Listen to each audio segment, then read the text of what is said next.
Hello and welcome to Telefrag. On this episode, we look at Alan Wake, Alice? Lost Planet 2, Calling all snow pirates on EDM3. Red Dead Redemption, You can't change, John!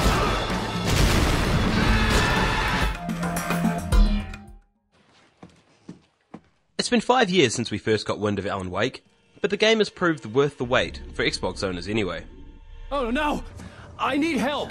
A psychological action thriller, Alan Wake casts players as the titular character in a world where darkness is the adversary. Coral Stucky. Developer Remedy has worked hard to create a rounded leading role. Wake is a famous author suffering from a severe case of writer's block. This makes him frustrated and moody enough to kill. So as a player of the game, and as the guy you're supposed to be controlling, that can be quite sort of hard to connect with right away. Like, man, why do I care about this guy? I mean, he's an asshole. Even to his fans, he's an asshole. Ultimately, it works out really well for the game because Alan Wake is a flawed character. So, you know, he's like us. And what's really important about the flaws in Alan Wake's character is that he knows he's flawed. So ultimately, we're able to invest with him more. You know, it makes him more fallible, more human, easier to connect with in the long run. Unfortunately, that's let down by some poor pre-rendering. Alan, thank you for coming here with me. I love you too. Go on. I'll promise to behave. So the facial animations, for example, look really subpar, particularly for a game that's so narrative focused. They're, the mouth animations, they look really weak. You know, they're sort of talking puppets almost, which is quite disappointing as well because you really want to engage with these characters. I mean, it's such a character-driven story. Some characters, such as Barry, Alan's literary agent, feel completely out of place and serve to undermine the atmosphere that Remedy has been so successful in creating. I'm Barry Wheeler, his agent. If you have business with Mr. Wake, you talk to me. You yokels won't know what hit you once I sick my lawyers on your asses.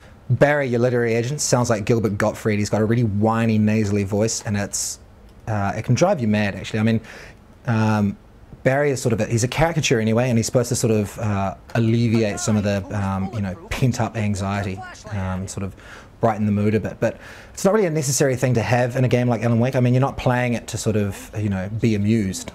And Wake's now missing wife, Alice, is never really sold to us as a character, instead existing as little more than a plot device. I used to have these nightmares when I was a kid. The dark really spooked me too. Talk us through the combat, James. Yeah, well, in Alan Wake, obviously your opponents are possessed by the darkness, so you're armed with a torch and a variety of guns, shotguns, handguns, rifles, and so forth. What you need to do is burn the darkness from your enemies first before firing on them. So, Alan Wake isn't breaking any ground as a third-person shooter either, but if you're playing it for its combat elements, you're in the wrong neck of the dark woods. Okay, so the light and dark is obviously a fundamental game mechanic, but it's also the game's premise. The game's premise is paranoia, and what's quite important about the paranoia is it's also sort of a manifestation of Alan Wake's own mentality as a writer suffering from writer's block. He wants to write, he's concerned about his inability to pen a sentence. So this is a game that's about the narrative then. It's about experiencing a story more inspired by film, television and print than video games. References to authors such as Stephen King and Ernest Hemingway abound, and visual cues from the likes of Hitchcock, Twin Peaks and The X-Files will be quickly spotted by the buffs out there. As far as we're concerned, they've delivered. Capcom's second foray to Planet Eden 3 is a visually spectacular, if functionally flawed single-player experience. The original Lost Planet was one of the first next-gen games, and Lost Planet 2 has to work hard to give players new reasons to explore a familiar world. So Lost Planet 2 takes place a few years after the first game, and there's been some changes made to the planet. So that's enabled the developers to take advantage of creating new environments. So now there's, you know, a jungle and a desert and just other, a variety of environments other than snow. Lost Planet 2 is a third-person action game set 10 years after the events of the original, as Eden 3 begins to melt. The single player has been split out to accommodate various characters, all taking on different missions. So does this make the player more or less involved in the story arc? Each mission you play from the perspective of a different person that's part of a different pirate faction. Because you're jumping from character to character, you don't get to care for anyone really, or it's, you know, it's kind of tied together but very loosely. As a sequel, you'd hope that the gameplay mechanics had been improved, but it wouldn't be a Capcom game without some challenges. All the problems that people had with Lost Planet 1 are still there. They've improved on pretty much none of it. If you're a fan of a good co-op game with computer allies, you're out of luck this time around, as the shoddy AI prevents any real enjoyment. So Lost Planet 2 has a huge co-op focus. Everything in the game seems designed around playing it with friends, and the reason for that is because it's really not that much fun to play by yourself, and this is hugely hampered by the AI. Friendly AI, it's not very good, and they don't seem to like you very much, because there's a lot of sort of the larger battles where you really need the AI to help. You need help, and they're just not capable of doing it. The game seems to merge single-player and multiplayer content in a combined lobby system. When has this ever worked satisfactorily in the past?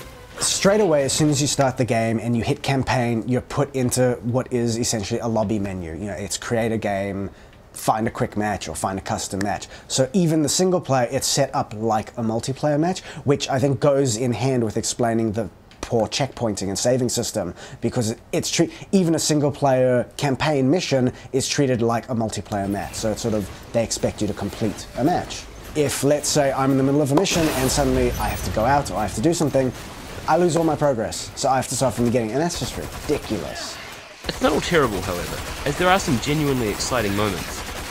Playing co-op with 4 friends, it's interesting. Playing against the enemy AI of other pirates, not that much fun. I mean, because that's when it starts to be compared a bit more to other third-person shooting games, and the AI is just not that good to keep it interesting. When you're fighting against the Acrid, which are the giant monsters of the planet, that's a lot of fun. When you're tackling a giant monster with 4 friends, there's a lot of fun to it, because you get to strategize, you decide who's going to pick up which weapon, who's going to use what are you going to target first, and try to focus on the take.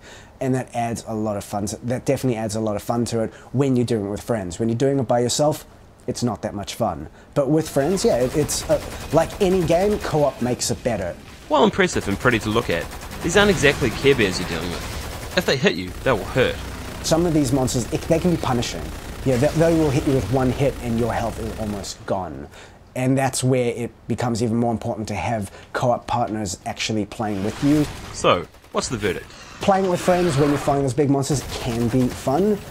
However, if you kind of enjoyed the first one, but you weren't entirely sure of it, it's probably not the game for you. The mechanics, for a sequel, they really have not improved.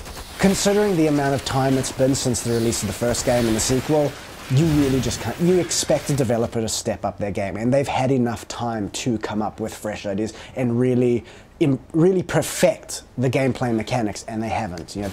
They failed to iron out any of the problems that people had with the original game, and it's just more of the same with granted, a beautiful coat of polish on it, and 4-player co-op, but because of the dependency on co-op, the single-player campaign suffers if you don't have people to play with. So, yeah.